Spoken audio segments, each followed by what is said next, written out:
Welcome to another episode of Married with Video Games. I'm your host, Matthew. I'm your host, Christina. And I made my wife play her first JRPG ever, EarthBound.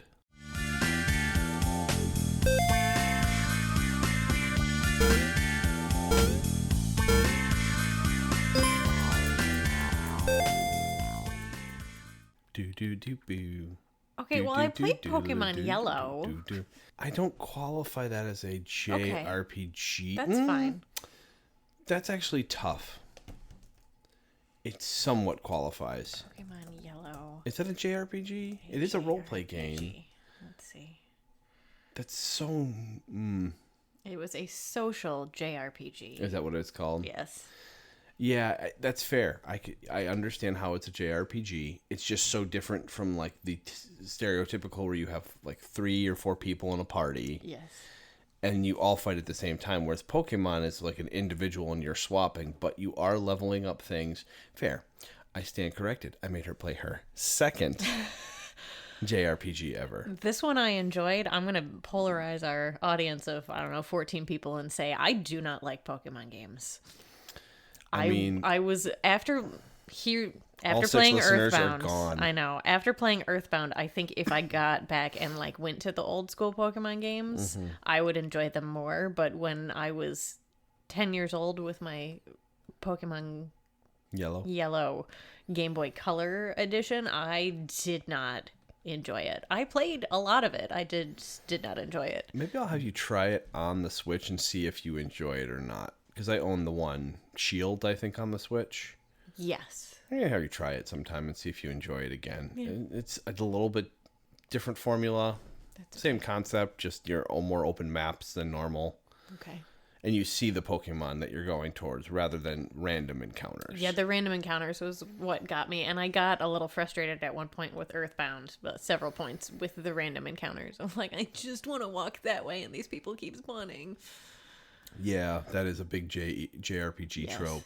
Yeah. There's a few of them that avoid that and let you see the enemies, which helps a little bit, but that doesn't happen everywhere. And plus, once you beat the area boss, they run away from you rather than... That is very nice. Chase you down the whole time, which is super helpful. Okay, I pulled the synopsis of this game from Wikipedia. We'll go through that real quick, and then we're going to kind of be touch and go. You guys won't hear them, but there'll be several pauses from our end. We have to refresh ourselves. It's been a while since she beat the game. A lot of stuff. We had a wedding, and then... We had a wedding in a different state, and then COVID hit the household, so that took 2 weeks out of us. Knocked 2 weeks out of the house. Yep. But now that no one's listening because you don't like Pokemon... That's true. No one knows I got COVID. Possibly David and Tom... And Ben, he might. Oh, but that's it. Outside of that, we've lost the rest. Yes. Well, thank you for the 3 people still listening. 3 people.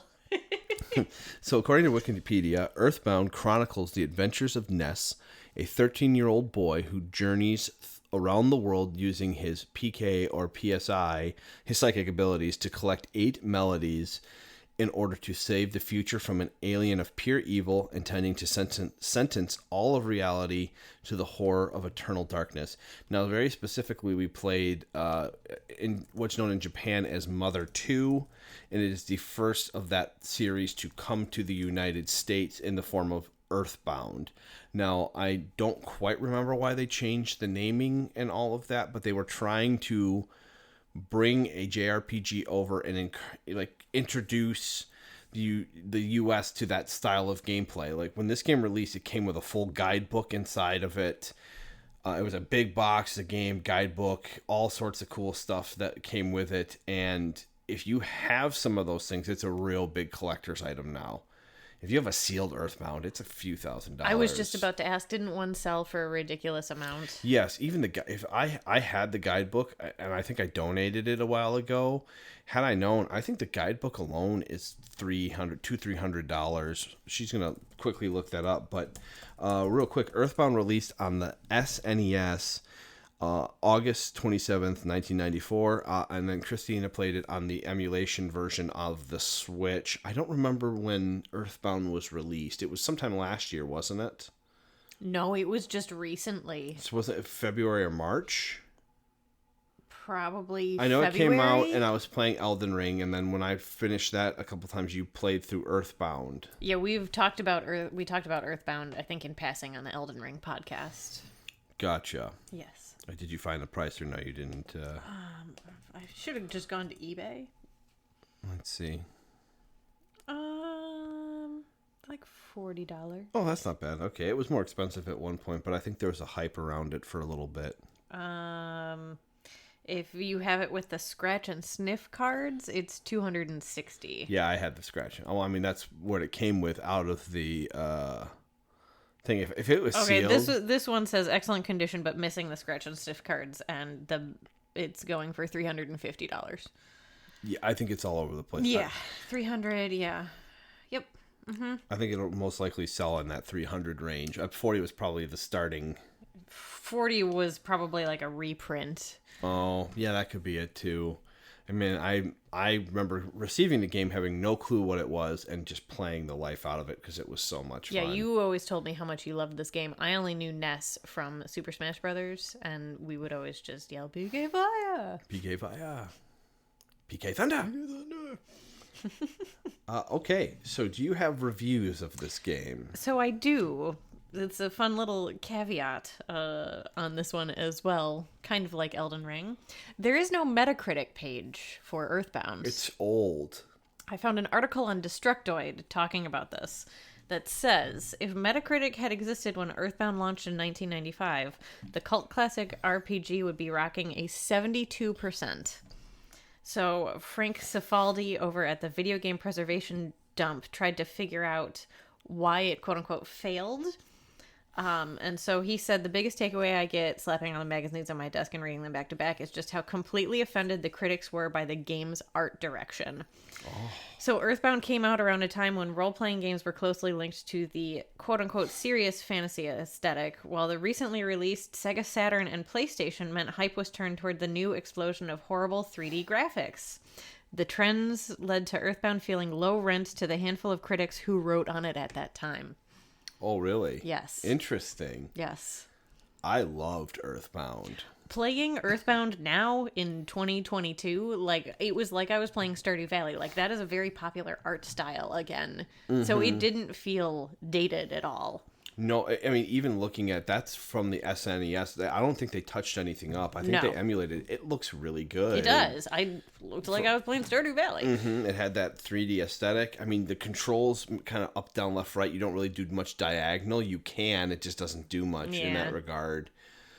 Yeah, art style's great in that game. Yes. Okay. So I do actually have reviews, but that was my That's precursor. Interesting that there's no actual. You usually do have a Metacritic score, so that's interesting. Good find, by the way. Thank you. Because I think I typed in EarthBound Metacritic. When I couldn't find it, I just typed it into Google and that article popped up. So thank you, Destructoid. Yeah. Not sponsored. IGN is what I went with. Okay. So IGN Positive says, despite its age, EarthBound introduces innovations that even today feel incredibly smart and unique. The party's health, for example, is represented by scrolling number wheels. Rather than having hit points instantly deplete with each enemy attack, the character's wheel slowly spins down until all the lost hit points have been deducted. So if a character is dealt a fatal blow, there is actually a small window to heal him before he dies. Watching that wheel spin toward zero while frantically trying to cast a healing spell is nerve-wracking, and it amplifies the sudden calm that comes each time the clock is beaten. That saved my butt on so many occasions. And there are a couple different enemies that explode at the end just to deal more damage to you. Yeah, it's cool because you, like, in the time frame when this game came out, and we can cover this again later, but it's annoying. It was more annoying now than anything. But at the time frame, it was really a fun mechanic because you're like, okay, I'm not going to die, but how much health am I going to have left? I got to figure out if I can survive another one of these battles kind of deal. Yes, me playing this was like, okay, I need Paula to pray, and then I would just hit, bash for everybody else so I could get to Paula trying to heal my people. Mm-hmm. Or praying, because I was out of... sleep. Yes. Oh my gosh. That happened so many times. It's like the second time you told me, pray with Paula, and then she put everyone to sleep. It was funny, but I told you to pray with Paula in the Gygas battle, and she fully rezzed your whole party. She did. That was fantastic. It worked. It worked out. So, it does. You have some bad, but there are some really good moments in there too. IGN negative. Okay. The ability to avoid battles is really just an illusion of choice, as dodging combat will leave you vastly underleveled when it comes time to fight bosses. Also, enemies respawn at a punishing rate. I can't tell you how many times I cleared an area of enemies only to have them all reappear when the area went slightly off-screen. Yeah, the enemy spawning is ludicrous in this game. It's insane. And there were so many times. This was where I could tell it was a more dated game, where if I went down a screen and saw like 7 of the UFOs just flying around, or I'd go back up like halfway and then come back down and then see how many UFOs were left. Like, you could tell it was kind of dated then because it was more randomized. Like, you could almost see the calculation in the back end of the game happening. It's kind of wild. It is. It's kind of, but part of the game was like, I was like, oh no, I can't do that. You go up and you come back down and there's one enemy. You're like, I can handle that. Yes. Especially the UFOs and those dudes that can diamondize you. I think you needed that special herb or whatever. Oh, yeah. You only use it for that very specific reason, isn't it? Yeah, a couple specific ones. Yeah, most of the items go unused in EarthBound. Yeah, that was, yeah. I mean, I think it encouraged you when you were younger, but you and I are more focused gamers and won't use all the items. You'll just kind of figure out how to get through. Yeah, I put a lot of them back into storage, and then by the end of the game, my storage was full with what's-her-face's sister, Nessa's sister. Yeah, so you're dropping or selling whenever Tracy? you can. Yeah, Tracy. Okay. Yeah, that's all she's there for, is to sell stuff. Every time you call her, she's like, "Hey, big bro, it's me, Tracy." Thanks. Wow, you're the only person working here? That's amazing. I would agree with their comments, though. As a whole, yeah, it's a dated game in that regard, though. Roxy's just at our back door. Oh, we have the neighbor's dog. Neighbor's dog is here. Our dog is inside. She comes over to get treats every once in a while. She does. We have a doggy door. EarthBound, like I said earlier, it's also known in Mother 2 in Japan. Hold on one second, everybody. Is that coming from the monitor? I think so.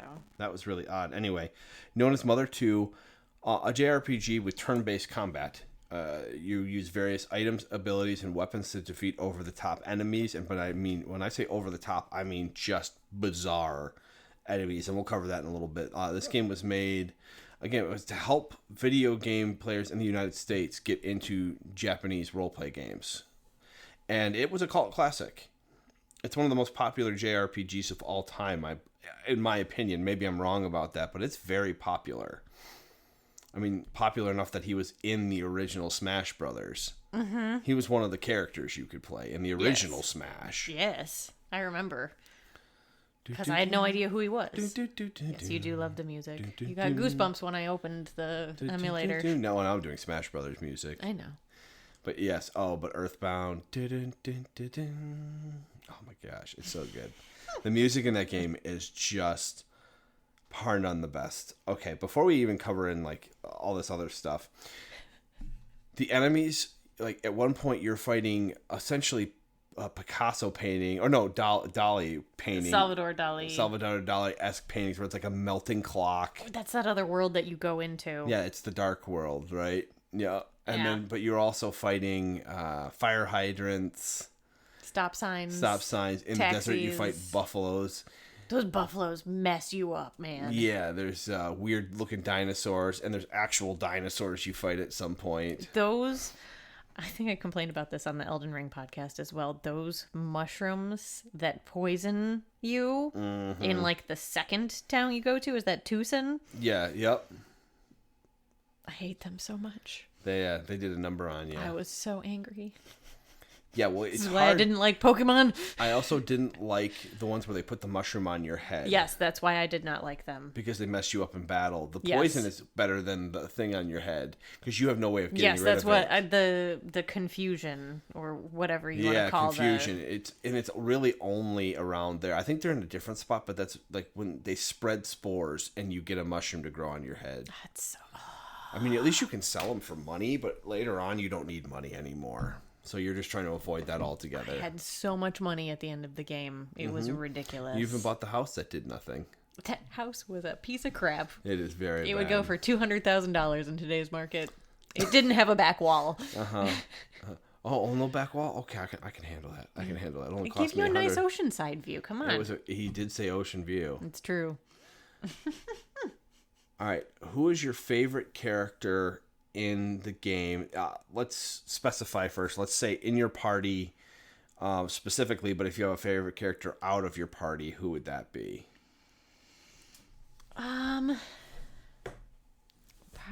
In party, Paula, I just liked her skill set, and she kicked so much butt.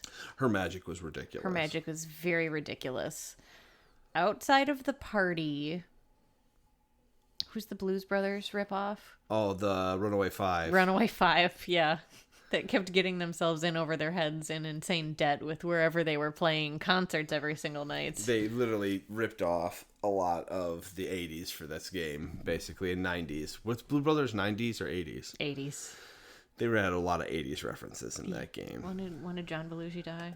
Like 84? Yeah, so the Runaway Five or the Blues Brothers was in the game. 82. In several locations, and they're how you get between certain towns. Who was your least favorite character? In party and then out of party? Pooh. Don't like Pooh? No. He shows up halfway through the game, you get him, then he leaves for like 2 towns, comes back because he learned this over-the-top power, and then by the end you're like at the end of the game. Like he's in maybe a quarter of the game. Mm-hmm. I still don't like Jeff. I like Jeff less than I like Pooh. Jeff is also kind of useless. He's just kind of a battering ram.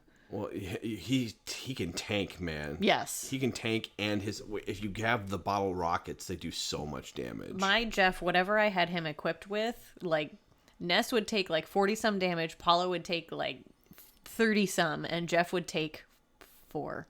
Yeah.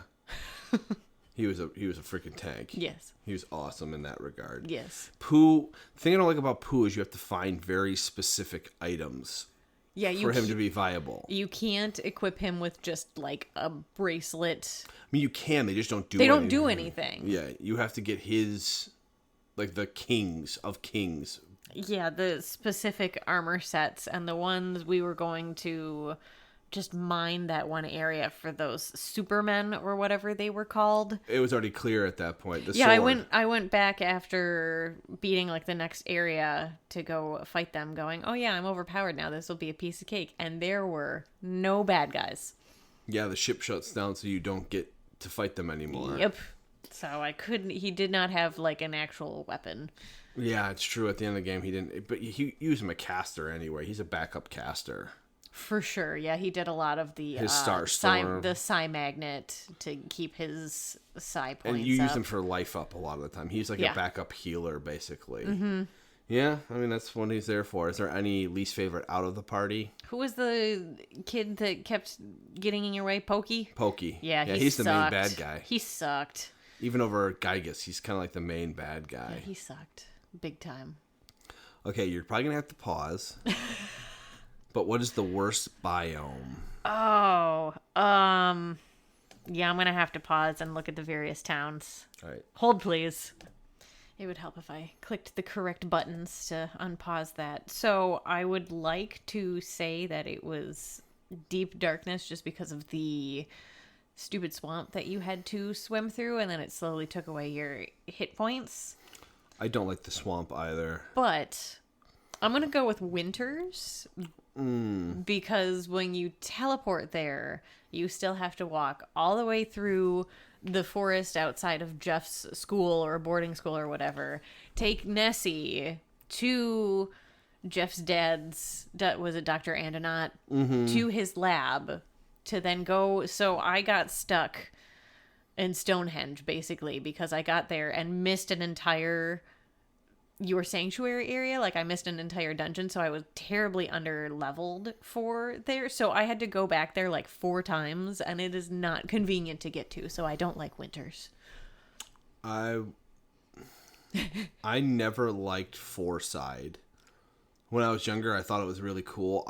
When they steal Paula from your party, it's really, really annoying. And that area is super hard, where you have to get up to that boss and fight him with just Ness. You have to do the whole department with the freaking store. records. Oh, That is my least favorite. Yeah, and you told me that before we got there, while we were there, while I was playing it and sucking majorly. It was giving me nightmare flashbacks. PTSD. I mean, I told you, I'm like, you just have to go level up. It's stupid, but I did. I went back out into the desert and fought the buffaloes to level up. Buffaloes sucked.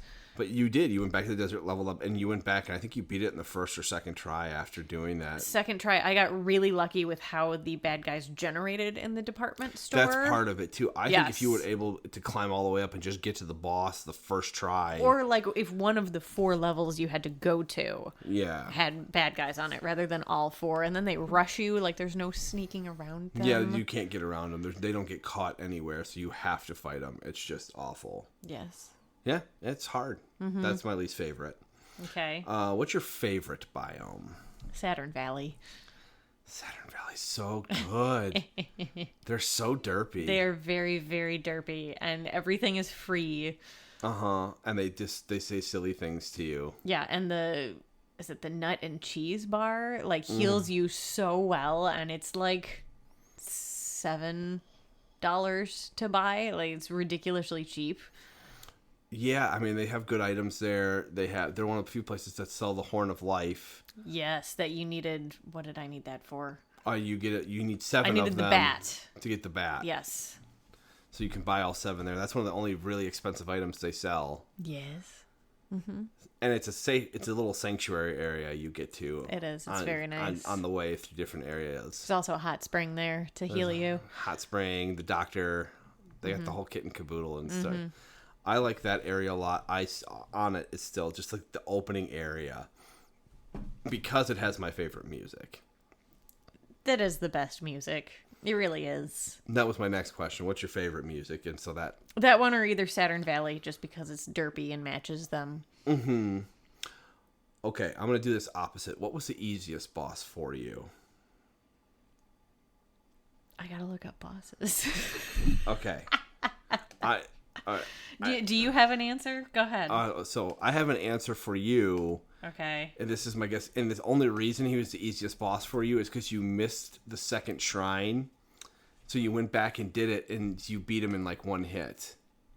It was this weird mole. It wasn't the number 5. I almost said rat, but no. The rat, I think he was the second one. I'll tell you my favorite boss is the set of bosses that are all number 3.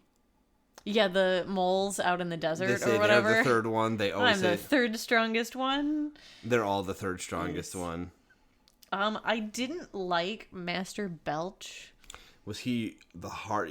Was that your least favorite? He was my least favorite. Hardest? Theoretically, he was your easiest, but he had poisoned you already. So you were doing 1 damage to him, and that's when you were using Paula to up your party.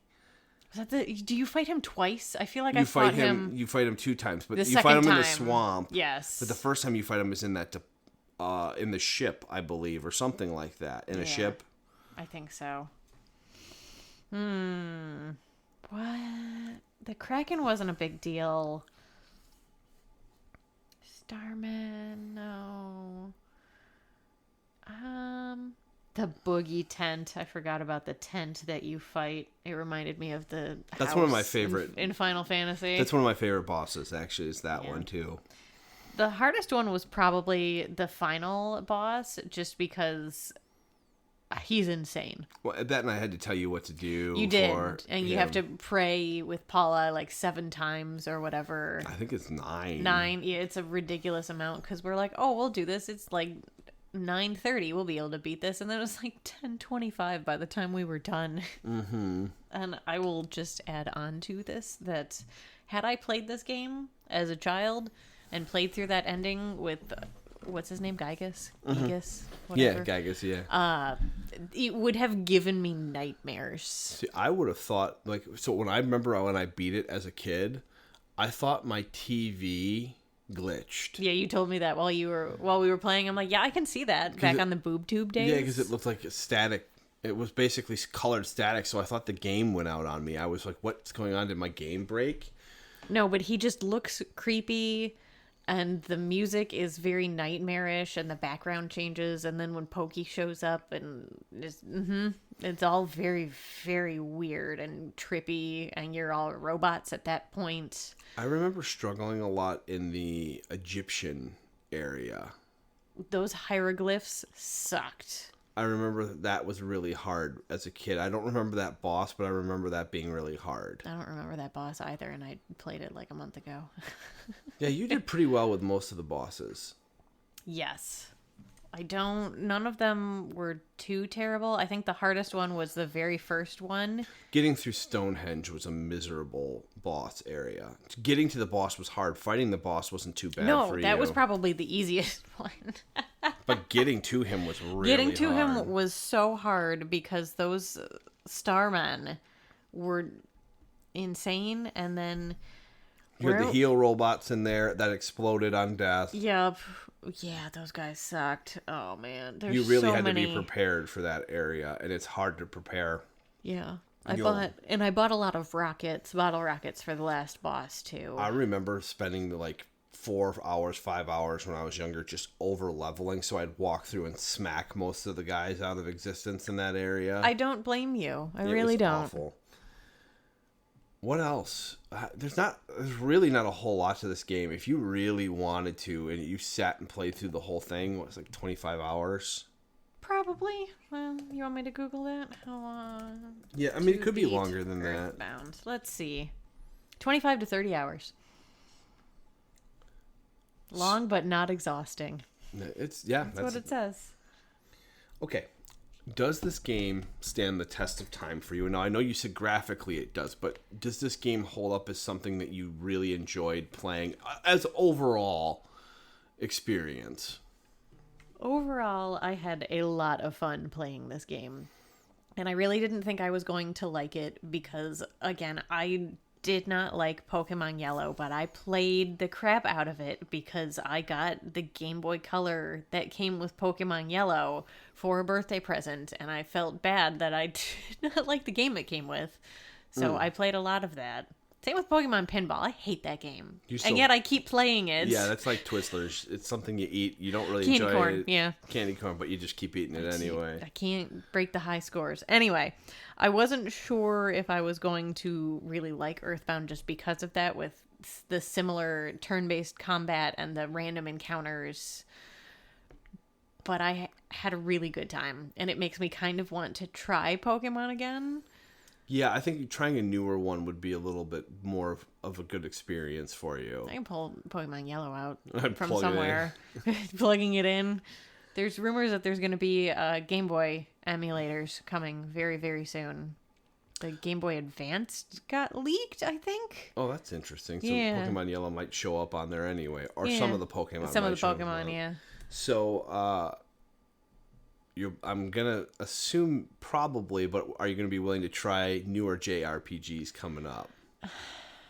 I still have no interest in playing a Final Fantasy. I don't think I would make you play Final Fantasy. What are you thinking?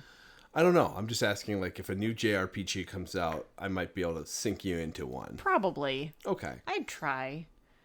I'll look. We'll find something. What was that game that you and I attempted to play that one night a couple weeks ago? With the guns? This is not helpful. Oh, The Ascent. I Yes. actually really liked that. I think you were not enjoying it as much. It was a lot of things, and I think it was just you understand the leveling up system so much faster than my brain does, and so you just clicked through, and you're like, okay, let's go. And I did not have time to absorb it, so I was just kind of like, all right, I'm good. Yeah, I mean, that's something I think you'd probably sit and play by yourself and learn it better than if I'm playing with you. Though yes. I had a lot of fun playing it with you. It was fun. It was just a lot and very overwhelming. Yeah. So if you found a JRPG that was not Final Fantasy that you wanted me to attempt to play, I would give it a whirl. I mean, listen, as soon as the Stardew Valley new game from Haunted Chocolatier comes out, yeah, that's it. Taking the day off work, and we're giving our son to someone, and we're just going to play that for like 14 hours. Yeah, one of our 3 listeners can take him for the day. Okay. Play date with Bobo. Oh, Bobo. Bobo will be playing the Haunted Chocolatier. I don't know. Swap children. Okay, so what do you give Earthbound 1 out of 10? Before you go, I'm going to say my nostalgia score for this game is still is a 9. Okay. It's still a solid 9 for me. Okay. But what would you give it? I'll give you my actual rating. I would give it an 8, I think. Yeah, I'm in the same boat. Okay. After playing it again, seeing it, when you're a young kid and you have 2 video games total. It's true. Because it's what your parents bought you. I had A Link to the Past and I had Earthbound. Okay. Those were the 2 games. I think I had Final Fantasy 3 as well at this point. Don't quote me on that. Well, you're quoted because you're on a podcast. Well, don't hold me to that because I truly don't remember what SNES games I had. I can tell you what we had because they're downstairs. We have all of I took them. them all. But when you have 2 or 3 games, it's what you play. NBA Jam. So I love NBA Jam. It's down there. I just like the flame basketball. Mm-hmm. So I played that game. I think I probably put 200 hours into it as a kid because you just keep replaying it over and over again. And I absolutely loved it. And again, when you're a young kid and you have 2-3 video games at your disposal. You always told me that Earthbound was one of your favorite games. Yeah, and I still have it in really high regard. The music still holds up. I have a lot of fond memories. Don't have the patience that I would playing that game like I used to. Maybe I do because I can play Elden Ring, but that's a different style. Yeah. In Earthbound, you're not really learning something new. You're just underleveled most of the time. Yeah, and you basically just pick and choose between like 4 different moves. Yeah, there's a lot of them. Like I did not do a lot of defensive moves at all. I encouraged that towards the end. end. At the end with Gygas. And one other boss, I was like, you really should put up a shield. Yeah, the boss right before him too. Yeah. Yeah. Mm-hmm. Yeah, using shields. That was the only time that I used like shield or paralysis or anything like that. Like I was always on the offense. So I had like my 4 go-to moves and that was it. Yeah, so when you're not really learning too much new. You just have, as long as you're leveled correctly, you'll be fine. As a whole, some things you just can't truck your way through. You have to kind of... Unfortunately, yes. You have to learn to strategize a little bit.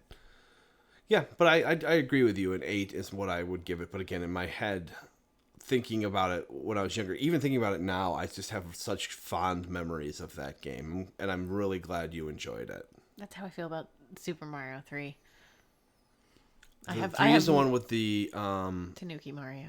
Okay. Yep. With it's a theater, right? It's a backdrop and stage. Yes. Yeah. Yeah. The whole thing is it's a closed curtain at the end of each one. They literally made it so you were like playing on a stage. Yeah, and that's my fond memories of that are because there was one summer where Ben and I just played the crap out of Super Mario Brothers 3, and I don't know why that sticks out in my brain. He was probably like 8. Ben's a swell dude. He was 8. I was 11. He is a swell boy. Mm-hmm.